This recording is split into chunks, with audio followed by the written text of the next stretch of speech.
નમસ્કાર દોસ્તો, સુપરફાસ્ટ તાજા સમાચારમાં તમારું સ્વાગત છે। દેશ, દુનિયા અને ગુજરાતના તાજા, મોટા અને સૌથી મહત્વપૂર્ણ સમાચાર જાણીએ તે પહેલા તમે ચેનલમાં નવા હોય તો ચેનલને જરૂરથી સબસ્ક્રાઇબ કરીને વિડીયોને લાઇક કરી દેજો।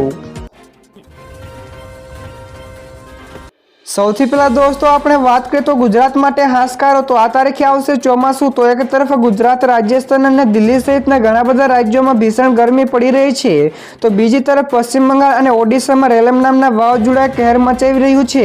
તો આ બધાની વચ્ચે દોસ્તો એક રાહતના સમાચાર સામે આવ્યા છે। ત્યારે હવામાન વિભાગે જણાવ્યું હતું કે દેશમાં જલ્દી દક્ષિણ પશ્ચિમ એટલે કે ગુજરાત બાજુ ચોમાસુનું આગમન થશે।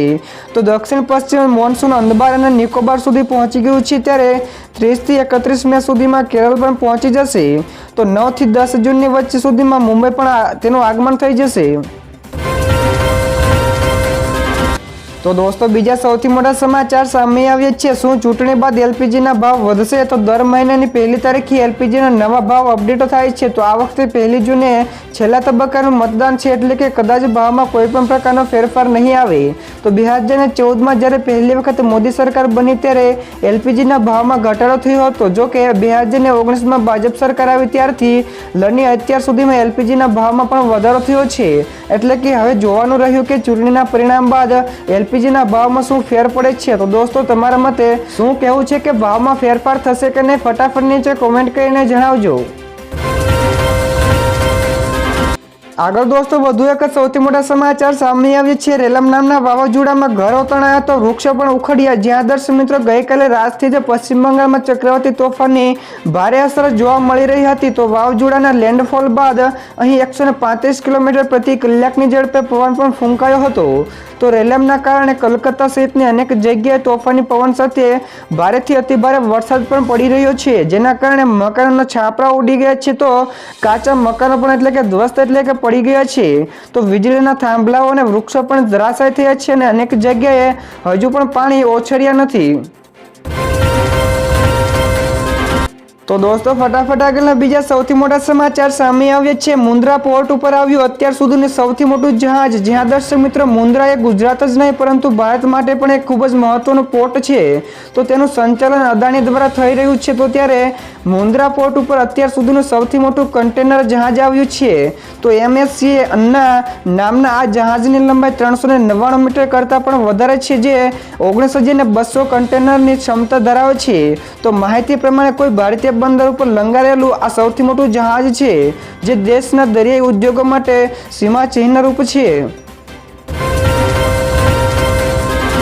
ત્યાર પછીના દોસ્તો બીજા સૌથી અગત્યના સમાચાર સામે આવ્યા છે। અગ્નિકાંડમાં તપાસ ક્રાઇમ બ્રાન્ચને સોંપાઈ। જ્યાં દર્શક મિત્રો રાજકોટના TRP ગેમ ઝોનમાં થયેલા અગ્નિકાંડની તપાસ હવે ક્રાઇમ બ્રાન્ચને સોંપવામાં આવી છે। તો સમગ્ર ઘટનાની ઝડપથી તપાસ થાય તેમજ આરોપીઓને સામે કાર્યવાહી થાય તે માટે ક્રાઇમ બ્રાન્ચની અલગ અલગ ટીમ બનાવવામાં આવી છે। તો સંયુક્ત પોલીસ કમિશનરે વિધિ ચૌધરીના નેતૃત્વ હેઠળ વિશેષ ટીમની પણ રચના કરવામાં આવી છે। ત્યારે તેમાં ખૂબ જ અનુભવી અને કુશળ અધિકારીઓને આ ટીમમાં સમાવેશ કરવામાં આવ્યો છે। તો ઝોન 2 ડીસીપી સુધીર દેસાઈ અને ડીસીપી ક્રાઇમનો પણ સમાવેશ કરવામાં આવ્યો છે। તો દોસ્તો ત્યાર પછીના બીજા સમાચારની આપણે ઝડપથી વાત કરીએ તો રેલમ નામના વાવાઝોડું અહીં ત્રાટક્યું। તો વાવાઝોડું રેલમ બાંગ્લાદેશ અને તેની આસપાસના પશ્ચિમ બંગાળના દરિયાકાંઠે ત્રાટકી ગયું છે। તો હવામાન વિભાગના અનુસાર આગામી 4 કલાકથી 5 કલાક સુધી લેન્ડફોલની પ્રક્રિયા ચાલુ રહેશે। તો દરિયાકાંઠાના વિસ્તારોમાં ગઈકાલે મધરાત્રી સુધી મહત્તમ 110 થી 120 કિલોમીટર પ્રતિ કલાકની ઝડપે પવન પણ ફૂંકાઈ રહ્યો છે। તો NDRFની 14 થી વધારે ટીમો પશ્ચિમ બંગાળમાં બચાવ અને રાહત કામગીરીમાં મદદ માટે તૈનાત છે। તો અહીંના દરિયાકાંઠાના વિસ્તારોમાંથી લગભગ 1.50 લાખ લોકોનો સલામત સ્થળે ખસેડવામાં પણ આવ્યા છે।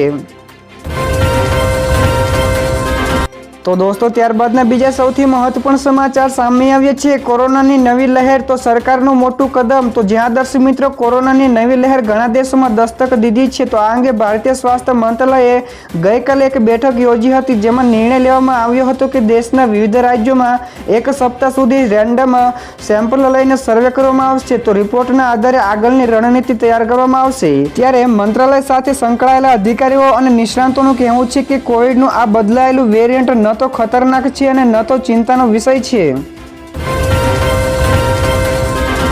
તો દોસ્તો ત્યારબાદના બીજા ખૂબ જ મહત્વપૂર્ણ સમાચાર મળ્યા છે. સાયબર ફ્રોડ 4 મહિનામાં 7,061 કરોડનું નુકસાન થયું. જ્યાં દર્શક મિત્રો ભારતમાં ડિજિટલ પેમેન્ટની સાથોસાથ ઓનલાઈન છેતરપિંડી પણ વધી છે. તો ભારતમાં દરરોજ લગભગ 7,000 સાયબર ક્રાઇમની ફરિયાદો નોંધાય છે. તો સાયબર ફ્રોડના કારણે કરોડો રૂપિયાનું પણ નુકસાન થઈ રહ્યું છે. તો 2024નો આ આંકડો સાંભળીને તમે ચોંકી જશો. તો 2024ના પ્રથમ 4 મહિનામાં ભારતીય લોકોને વિવિધ પ્રકારના સાયબર ફ્રોડ દ્વારા 7,061.51 કરોડ રૂપિયાનું નુકસાન થયું છે.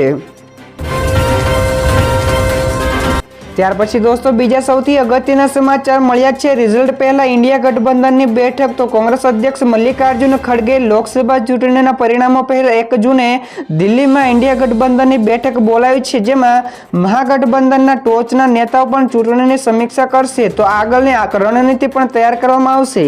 તો દિલ્હીના સીએમ કેજરીવાલ, યુપીના પૂર્વ સીએમ અખિલેશ યાદવ, બિહારના આરજેડી નેતા તેજસ્વી યાદવ અને તમિલનાડુના સીએમ એમ.કે. સ્ટાલિન પણ આ બેઠકમાં ભાગ લઈ શકે છે. ત્યાર પછીના દોસ્તો બીજા સૌથી મોટા સમાચાર સામે આવ્યા છે. રાજકોટમાં અગ્નિકાંડમાં 7 અધિકારીઓ સસ્પેન્ડ કરવામાં આવ્યા છે. તો રાજકોટ અગ્નિકાંડ બાદ સરકાર દ્વારા એક મોટું પગલું લેવામાં આવ્યું છે. તો અગ્નિકાંડ મુદ્દે 7 અધિકારીઓને સસ્પેન્ડ કરવામાં આવ્યા છે. જેમાં રાજકોટ મનપાના ટાઉન પ્લાનર, 2 આસિસ્ટન્ટ એન્જિનિયરિંગ, માર્ગ અને મકાનના ડેપ્યુટી એન્જિનિયર અને 2 સિનિયર પીઆઈ અને 1 ફાયરના અધિકારીઓનો સમાવેશ થાય છે.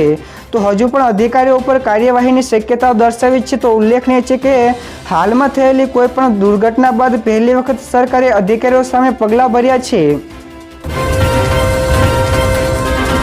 ત્યાર પછીના દોસ્તો બીજા સમાચાર શેર માર્કેટ વિશે પણ મળ્યા છે. તો ફરી એક વખત તમામ રેકોર્ડ તૂટ્યા. તો શેરબજારમાં ગઈકાલે સતત ત્રીજા દિવસે ઓલ ટાઈમ હાઈ ઉપર પહોંચ્યું હતું. તો સેન્સેક્સમાં 75,679 અને નિફ્ટી 23,043ની સર્વકાલીન ઉચ્ચ સપાટીએ પહોંચી ગયા છે. તો અગાઉ ગુરુવાર અને શુક્રવાર પણ શેરબજાર જૂના તમામ રેકોર્ડ પણ તોડ્યા હતા.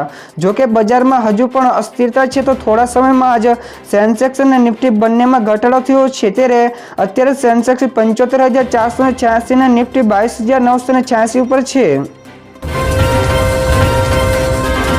તો દોસ્તો આ સિવાયના બીજા સૌથી મોટા સમાચાર સામે આવ્યા છે. સુપ્રીમ કોર્ટે ભાજપને આપ્યો ઝટકો. તો ભાજપને સુપ્રીમ કોર્ટ તરફથી મોટો ઝટકો મળ્યો છે. તો સુપ્રીમ કોર્ટે ટીએમસી વિરુદ્ધ બીજેપીની જાહેરાતો ઉપર હાઈકોર્ટ દ્વારા લગાવવામાં આવેલા પ્રતિબંધ હટાવવાનો ઇનકાર કર્યો હતો. તો સુપ્રીમ કોર્ટે કહ્યું કે તે સ્પષ્ટપણે દેખાઈ રહ્યું છે કે આવી જાહેરાતો વાંધાજનક છે. તો રાજકીય પક્ષોએ તેમના ધોરણો અને એકતા અને અખંડિતતાને જાળવવા રાખવી જોઈએ. તો ટીએમસી ઉપર ગંભીર આરોપો લગાવતી ભાજપની કેટલીક જાહેરાતો ઉપર હાઈકોર્ટે પણ 4 જૂન સુધી પ્રતિબંધ મૂક્યો હતો. જેની વિરુદ્ધમાં પાર્ટીએ સુપ્રીમ કોર્ટના દ્વાર ખખડાવ્યા હતા. ત્યાર પછીના દોસ્તો બીજા સૌથી અગત્યના સમાચાર મળ્યા છે. સુરતમાં સ્માર્ટ મીટરનો વિરોધ. તો 5,000 વાંધાજનક અરજીઓ મળી. તો સ્માર્ટ મીટરના વિરોધ હવે સુરત પહોંચ્યો છે. તો સુરતમાં આવેલા પૂણા ગામમાં લોકો ઘણા બધા દિવસોથી સ્માર્ટ મીટરનો વિરોધ કરી રહ્યા છે. જે વિરોધ હવે ઉગ્ર બનતો જાય છે. તો ગઈકાલે પૂણા ગામના રહીશો તેમજ આમ આદમી પાર્ટી અને કોંગ્રેસના દ્વારા સંયુક્ત રીતે એક રેલી યોજીને ડીજીવીસીએલના કાર્યાલયને વિરોધ નોંધાવ્યો હતો. તો આ સાથે જ સ્માર્ટ મીટર સામે 5,000 કરતાં પણ વધારે વાંધાજનક અરજીઓ પણ રજૂ કરવામાં આવી છે. ત્યારબાદના દોસ્તો બીજા સૌથી મોટા સમાચાર સામે આવ્યા છે. અરવિંદ કેજરીવાલે કહ્યું કે ભગવાનની મૂર્તિ કાઢી મોદીની મૂર્તિ મૂકી દેશે. તો દિલ્હીના સીએમ અરવિંદ કેજરીવાલે ગઈકાલે ફિરોઝપુરમાં ઉદ્યોગપતિઓ સાથે બેઠક બાદ એક સભાને સંબોધન પણ કર્યું હતું. જેમાં અરવિંદ કેજરીવાલે કહ્યું કે ભગવાને સમગ્ર બ્રહ્માંડનું સર્જન કર્યું છે, પરંતુ ભાજપના લોકોને હવે એવું લાગવા માંડ્યું છે કે મોદીએ સૃષ્ટિ બનાવી છે. તો તેમને ચાલે તો તેઓ ભગવાનની મૂર્તિ કાઢીને મોદીની મૂર્તિ મૂકી દેશે.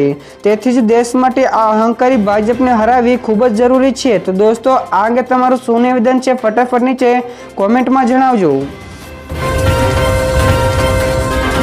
તો દોસ્તો ત્યારબાદના બીજા ખૂબ જ મહત્વપૂર્ણ સમાચાર સામે આવ્યા છે. પરીક્ષાની ફી રિફંડ આપવાની કામગીરી શરૂ થઈ. જ્યાં દર્શક મિત્રો ગુજરાત ગૌણ સેવા પસંદગી મંડળ દ્વારા વર્ગ 3ની ગ્રુપ A તથા 2ની સંયુક્ત ભરતી અંતર્ગત જાહેરાત ક્રમાંક 212 પરીક્ષા યોજાઈ હતી. જેમાં CCEમાં હાજર રહેલા ઉમેદવારોને પરીક્ષાની ફી રિફંડ કરવામાં કામગીરી શરૂ થઈ ચૂકી છે. તો ફી ઉમેદવારોને જે બેંક ખાતામાંથી ફી મળી હતી તે બેંક એકાઉન્ટમાં પેમેન્ટ દ્વારા 20 જૂન પહેલા જમા થઈ જશે. તો ઉમેદવારો એની ખાસ નોંધ લેવી જરૂરી છે. આગળ દોસ્તો વધુ એક સૌથી મોટા સમાચાર મળ્યા છે. અમિત શાહે કહ્યું કે 1 જૂને કેજરીવાલ જેલમાં તો 6 જૂને રાહુલ ગાંધી બેંકોકમાં હશે. જ્યાં દર્શક મિત્રો ગઈકાલે પંજાબના લુધિયાણામાં ચૂંટણી પ્રચાર દરમિયાન અમિત શાહે કહ્યું હતું કે 1 જૂને કેજરીવાલને જેલમાં જવાનું છે અને 6 જૂને રાહુલ બાબાને વેકેશન માટે બેંકોક જશે. તો અમિત શાહે કહ્યું કે આ ચૂંટણી અવારનવાર વેકેશન માટે બેંકોક થાઇલેન્ડ જતા રાહુલ ગાંધી અને સરહદ ઉપર સૈનિકો સાથે દિવાળી ઉજવતા નરેન્દ્ર મોદી વચ્ચે છે. તો કેજરીવાલે પંજાબને ભ્રષ્ટાચારનું એટીએમ બનાવ્યું છે, તો તે પંજાબના પૈસા દિલ્હી પણ લઈ જાય છે. તો દોસ્તો અમિત શાહનું આ નિવેદન સાચું છે કે ખોટું, ફટાફટ નીચે કોમેન્ટ કરીને અમને જણાવજો.